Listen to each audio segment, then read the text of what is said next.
السلام علیکم ورحمۃ اللہ وبرکاتہ۔ نحمدہ ونصلی علی رسولہ الکریم، اما بعد۔ آج کی مجلس کے اندر قاعدہ اولیٰ کے بارے میں ایک مسئلہ بیان کیا جائے گا۔ وہ مسئلہ یہ ہے کہ عام طور پر ایک مسئلہ پوچھا جاتا ہے کہ 3 یا 4 رکعت والی نماز کے اندر اگر نمازی دوسری رکعت میں قاعدہ کرنا بھول جائے، قاعدہ اولیٰ کرنا بھول جائے، تشہد کے لیے بیٹھنا بھول جائے اور بھول کر تیسری رکعت کے لیے کھڑا ہو جائے، تو آیا کیا اس کو قاعدہ اولیٰ کے لیے بیٹھنا چاہیے، تشہد کے لیے بیٹھنا چاہیے یا نہیں؟ تو اس کا جواب یہ ہے کہ 3 یا 4 رکعت والی نماز میں اگر نمازی دوسری رکعت کے بعد قاعدہ اولیٰ کے لیے بیٹھنا بھول جائے، تشہد کے لیے بیٹھنا بھول جائے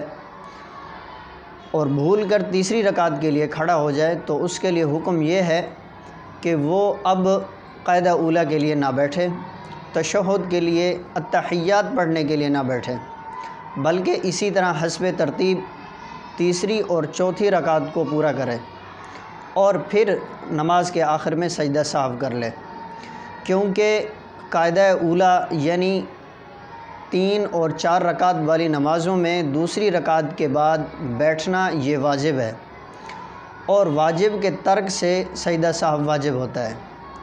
اس لیے اگر قاعدہ اولیٰ چھوڑ دیا ہے تو چوتھی رکعت کے آخر میں سجدہ سہو کر لے گا۔ اور اسی طرح یہ بات بھی ذہن میں رکھیں کہ 3 اور 4 رکعت والی نماز میں اگر کوئی شخص دوسری رکعت کے بعد قاعدہ اولیٰ کرنے کی بجائے جب بھول کر کھڑا ہونے لگا، اسی وقت اس کے ذہن میں آیا کہ میں نے تو قاعدہ اولیٰ کرنا ہے، اب اس کے لیے حکم یہ ہے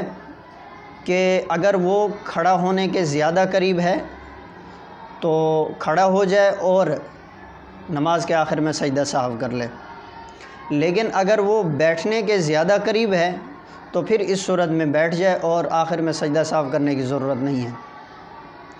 اور کھڑا ہونے کے زیادہ قریب ہونے کا مطلب یہ ہے کہ نمازی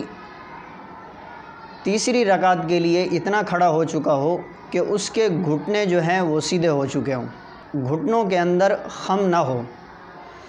اگر اس کے گھٹنے بالکل سیدھے ہو چکے ہیں تو پھر اس صورت میں کھڑا ہو جائے گا اور آخر میں سجدہ سہو کر لے گا، لیکن اگر اس کے گھٹنے بالکل سیدھے نہیں ہوئے تو پھر اس صورت میں اس کو چاہیے کہ وہ بیٹھ جائے اور آخر میں سجدہ سہو کرنے کی ضرورت نہیں ہے۔